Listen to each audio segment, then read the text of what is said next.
Cours 6, extrait de Physique, Chimie et STI 2D aux éditions de La Grave. Dans ce cours, nous allons voir les forces de frottement entre fluides et solides, les forces de frottement entre solides, ainsi que le transfert d'énergie par travail mécanique. Alors on appelle travail d'une force l'énergie échangée par le système à l'origine de cette force avec un corps lors de son déplacement. Autrement dit, si j'ai un corps ici soumis à cette force F qui est dirigée par là et que ce corps se déplace ici, la force F a transféré de l'énergie au système et ce transfert d'énergie qu'on appelle un travail mécanique va se calculer en faisant la force scalaire AB qui se calcule mathématiquement en faisant la norme de la force fois la longueur de déplacement fois le cosinus de l'angle, qui est l'angle entre la force et la direction du déplacement. Ce qui fait qu'on a plusieurs cas de figure. Quand, par exemple, on a une force F dans ce sens-là et qu'on a un déplacement AB qui est dans le même sens, eh bien, dans ce cas, on a un angle entre les deux qui vaut 0 et cos alpha qui vaut 1. Dans ce cas, le travail sera F fois L, donc F fois L fois 1, c'est-à-dire F fois L. Si maintenant on a une situation où on a un déplacement dans ce sens-là, mais lors de ce déplacement, on a une force qui exerce une action dans l'autre sens. Dans ce cas-là, l'angle vaut 180 degrés et cosinus de 180, ça fait moins 1, ce qui fait qu'on va attribuer au produit FL un signe moins qui dira dans ce cas que cette force-là a pris de l'énergie au système puisque le transfert d'énergie sera négatif. Donc la longueur L est la longueur du trajet AB, alpha est l'angle et cette formule permet de calculer le transfert mécanique d'énergie due à cette force F sur le système lors du déplacement AB.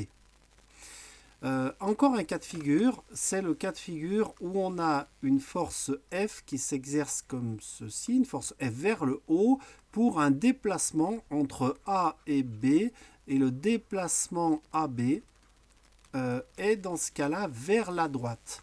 Eh bien, dans ce cas-là, cette force-là ne travaille pas, c'est-à-dire que lors du déplacement de A à B, elle ne donne pas d'énergie au système, elle ne lui en prend pas non plus, l'échange d'énergie sera nul. Et donc lorsque la force est perpendiculaire à la trajectoire, le travail de cette force est nul, c'est ce qu'on vient d'expliquer. L'énergie cinétique est l'énergie due au mouvement d'un objet. L'énergie se calcule avec la formule 1/2 de la masse fois la vitesse au carré. Et cette vitesse qui est élevée au carré fait que il n'y a pas de proportionnalité entre énergie et vitesse. Si jamais la vitesse est doublée, l'énergie cinétique est quadruplée. Pour cette formule, on utilise les unités du système international, c'est-à-dire que la masse s'exprime en kilogrammes, la vitesse s'exprime en mètres par seconde, et on peut calculer, utiliser la notion d'énergie cinétique pour appliquer le théorème de l'énergie cinétique qui dit que la variation d'énergie cinétique d'un système, c'est le travail des forces extérieures appliquées à ce système. Autrement dit, que signifie cette formule ? On peut calculer le travail avec la formule qu'on a vue tout à l'heure. Eh bien, ce travail des forces va se retrouver dans l'énergie cinétique. Alors, soit l'énergie cinétique a augmenté, soit elle a diminué. Mais en tout cas, le transfert d'énergie dû à une force va faire varier l'énergie cinétique du système et c'est ce que nous dit cette formule.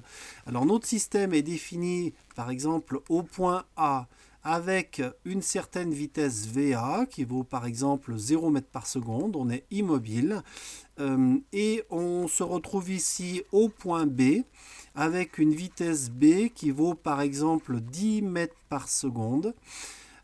Et on s'est déplacé de A vers B et par exemple pendant ce transfert, on a tout le long été sollicité par une force de, mettons, 10 newtons. Le déplacement AB est un déplacement tel que la distance D est égale par exemple à 10 mètres. Alors sur cet exemple numérique, on pourrait, calculer, enfin du moins, on pourrait définir quelle est la force appliquée par exemple. Alors, comment est-ce qu'on pourrait définir la force appliquée? Eh bien, on calcule la variation d'énergie cinétique, 1/2 de la masse, mettons 1 kg, multiplié par VB carré, c'est-à-dire 10 au carré, moins 1/2 de M fois VA carré, c'est-à-dire 0, ce qui fait donc 100 divisé par 2, 50 joules. Et bien ça serait le travail selon AB d'une force F extérieure. Et dans notre cas, ici, on a le coefficient de l'angle, le cosinus de l'angle qui vaut 1, donc ça serait la force fois la distance AB. Alors, 50 joules qui est égal à la force fois la distance AB, j'ai dit tout à l'heure qu'on avait 10 mètres, ce qui veut dire que dans ce cas-là, on aurait une force de 50 sur 10 qui vaut 5 newtons. Donc si on récapitule, si j'ai un système de 1 kg qui est soumis à une force de 5 newtons, eh bien 10 mètres plus loin, je vais le voir avec une vitesse de 10 mètres par seconde. Voilà le genre de calcul que nous permet de faire le théorème de l'énergie cinétique. Force de frottement de contact solide-solide. Alors quand on a un objet qui est posé sur une plaque, eh bien on a son poids qui s'exerce et une réaction de la plaque. Lorsqu'on exerce une force sur cette plaque, sur cet objet qui est posé sur la plaque, les frottements peuvent être suffisants l'adhérence peut être suffisante pour que l'objet ne se déplace pas. Dans ce cas-là, somme des forces égale 0, donc on savait déjà que N s'oppose à P, mais ça veut dire qu'on a une force d'adhérence qui s'oppose à F. Il va y avoir un moment où cette force d'adhérence ne va être plus suffisante et l'objet va se mettre à se déplacer. Eh bien, cette force d'adhérence peut se calculer avec le coefficient d'adhérence qui est mu S, et la force est proportionnelle à la force d'appui, à la force de réaction qui elle-même est égale à la norme du poids. Et en gros, quand on a ici un coefficient de 0,18, eh bien ça veut dire que cette force F peut être 0,18 fois cette force N. C'est-à-dire que si par exemple j'ai une masse d'1 kg qui me fait un poids de 10 newtons, eh bien cette force F peut être mobilisée jusqu'à 1,8 newton. Si maintenant j'exerce une force qui dépasse ces 1,8 newton, alors il va y avoir déplacement de cette masse, et dans ce cas-là, ça ne s'appelle plus une adhérence, ça s'appelle un frottement dynamique, et on définit un coefficient de frottement, c'est-à-dire qu'on va avoir une force résiduelle qui est un peu moins élevée que la force d'adhérence et qui va s'opposer au déplacement. Alors on voit ici avec le coefficient 0,10 que on est passé de 18% de la réaction N à 10% de la réaction N. Donc si je reprends mon exemple de tout à l'heure, avec un poids de 10 newtons, je n'aurai ici une force de frottement que de 1 newton maximum. On voit que ces coefficients de frottement et d'adhérence dépendent de la nature des matériaux qui sont en contact, ainsi que de la lubrification, de l'état de surface des matériaux. Et on a ici des exemples qui nous montrent que par exemple le frottement peut être très très faible, puisque bois sur bois ça peut descendre jusqu'à 0,04, donc c'est un frottement de 4% de la réaction normale qui est très très faible, mais le frottement peut être de l'ordre de 1, ce qui veut dire que dans ce cas-là on peut mobiliser une force d'adhérence qui est égale au poids de l'objet. Application au théorème de l'énergie cinétique, eh bien, c'est une application qui a été vue en TP. On peut calculer ainsi le coefficient, enfin cette force de frottement. Alors on se met dans une situation où on a un solide qui est soumis à 4 forces, une force motrice, une norme N, un poids P, et on a ici une force de frottement donc qui est constante. Et, et cette force ici étant supérieure à cette force opposée, eh bien on a une variation, enfin on va avoir une accélération vers la droite, et en mesurant la vitesse au point A et la vitesse au point B, on peut appliquer le théorème de l'énergie cinétique qui dit que la variation d'énergie cinétique est égale au travail des forces. Donc un demi de mvb carré moins un demi de mva carré est égal au travail selon AB de la force F, plus le travail selon AB de la force petit f, plus le travail de N et le travail de P qui sont nuls, puisque N et P sont perpendiculaires à AB. De cette expression, en isolant f, on peut d'abord factoriser, mettre AB en facteur commun, passer le AB de l'autre côté du signe égal, c'est ce qui est fait ici, et ensuite isoler le petit f, on retrouve cette expression qui permet de calculer cette force de frottement qui est sinon pas mesurable directement. Maintenant, si on a une force de frottement d'un fluide dans l'air, alors le solide qui se déplace dans un fluide subit une force qu'on appelle traînée ou résistance aérodynamique qui se calcule avec cette formule. Et cette formule montre que cette traînée est proportionnelle à la masse volumique ρ du fluide. Alors c'est par exemple 1,3 kg par mètre cube pour l'air et 1000 kg par mètre cube pour l'eau. L'eau étant 1000 fois plus dense que l'air, eh bien il est 1000 fois plus, approximativement 1000, c'est plutôt 7 à 800, donc il est approximativement 7 à 800 fois plus difficile de se déplacer dans l'eau que dans l'air. Enfin, la vitesse apparaît au carré, ça veut dire que ces frottements dépendent de la vitesse du fluide.